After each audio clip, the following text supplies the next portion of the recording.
In the previous video, I discussed the model that I generated very quickly, and here let me discuss that the dynamic analysis in ABAQUS required cyclic loading protocols, and it just explores how the Python can be a powerful tool for creating amplitude functions that we are using in this demonstration. So amplitude functions are essential for defining time-varying loads and boundary conditions and simulations that are required for for analysis. Sometimes we are working with transportation projects and fatigue analysis for which we need cyclic loading protocols. So understanding the amplitude functions as the heartbeat of your dynamic analysis. Honestly, these amplitude functions they indicate how loads and constraints change over time, and how ABAQUS offers a variety of options from simple range to complex sinusoidal functions. So we have all these options, right? And we need to understand these amplitude functions. And that's what I have done in this ebook. I have explained one by one all these steps that what we need in this analysis and what we are going to do here.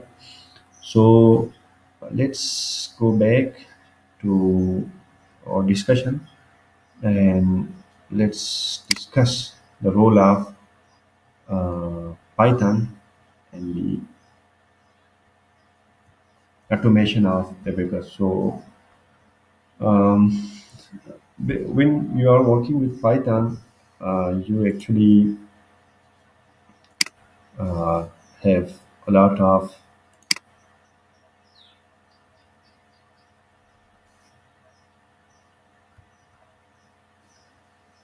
automation options and your analysis, and that's because Abacus by itself is developed on Python language, so it's essential to consider Python as a programming language in our modern environment.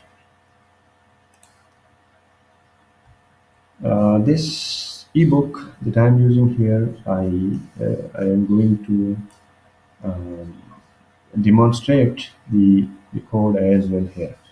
It how I developed this code in this ebook and how it's going to help us in the application of the loading protocol. So without wasting any further time, let's start working on it. Let me add a note, comments here, and let me write something about this code and how it's going to help us. So this code will generate the cyclic loading protocol, right? And it is for the tire repetitive loading. I have mentioned this in the um, ebook title here as well. The whole idea is to generate such kind of loading for Abacus environment and automate or function. So, for example, if we are working with 5,000 cycles, 10,000 cycles, 100 cycles, no matter how much cycles you are trying to use here, this is going to be a friendly guide for you. So let's go back to the discussion. And as I mentioned, this code will be able to generate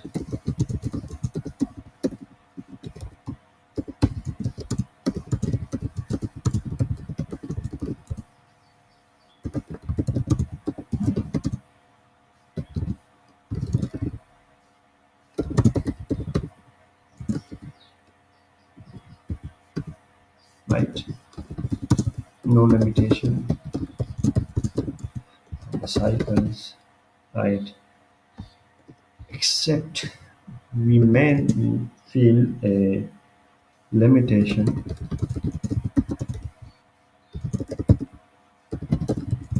and that is if the um, number of cycles exceeds the number of cells in column Excel sheet, right?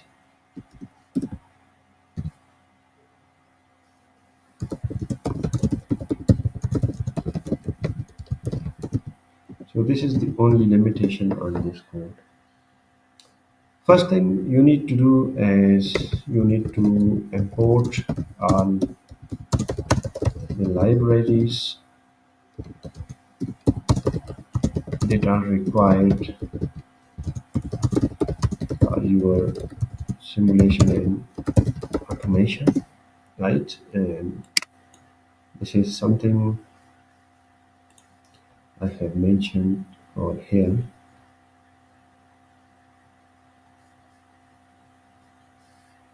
The chapter one is about setting up the environment, so don't worry about it. However, uh, we need to be uh, careful about this discussion. So as I mentioned, the first thing that we need to do is uh, we need to have those libraries installed with us. And let me adjust the window over here in all those stuffs. Right. So uh, in order to start working with your simulation data in Python, so the first step is to ensure that you have the necessary library installed. So if you haven't already installed the pandas library, you can do it by um, using the following line in your terminal, which I'm not going to demonstrate here because I already have installed it.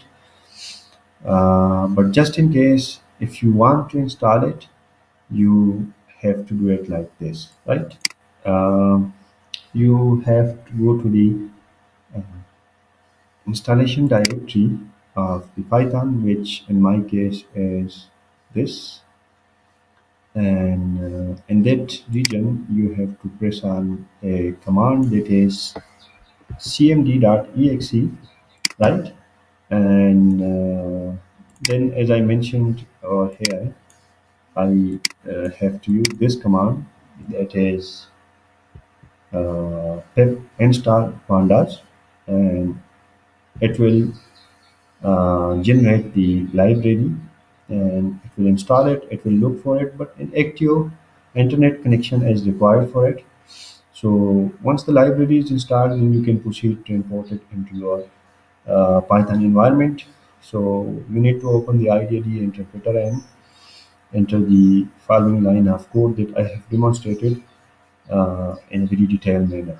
So let's look into it. As I have installed it, uh, Python will tell me something about requirement satisfaction, but let's just do it. Let's say this is the command that I'm using here in this region. So I will write pip install pandas, right? So as soon as I press enter, it will take some time because my internet connection is not very good enough to work on it. So it will take some time.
So look at here. You already cite here that the requirements restriction warning is given here, and I already have installed this.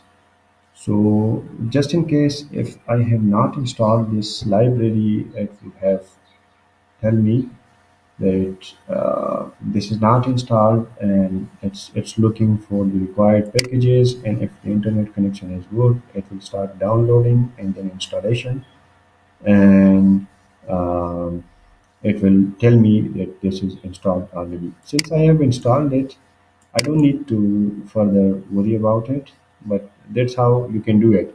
You need to go to the exact location where the Python is installed and open the command prompt, or you can directly click on it here, and you can see you can write cmd dot exe and then press enter, and command prompt will be launched here just like this, right? Then you have to click on pip install pandas, which I already have mentioned here in this book. So you don't need to worry about it. This is an easy to understand procedure that is given here. Anyways, let me just close it and close it as well, right? So why this is important? This book mention it, and I have included it here. So in the background, what's happening? This import pandas that we are going to use here in this window. Let's just reduce its size. Go back to ABAQUS and look at here. Let's say I write this command that is import uh,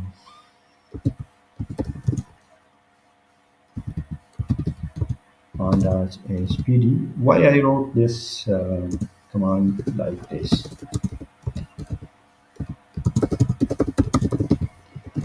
Question may arise in your mind, like why it's in this syntax, right? Let me go to the format, sorry, edit options, and look at this line number 7. Why I have written it like this?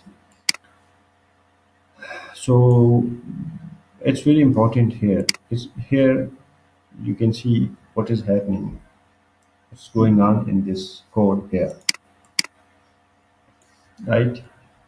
So that's very important to understand. Let me explain this in the next window. Sorry, video.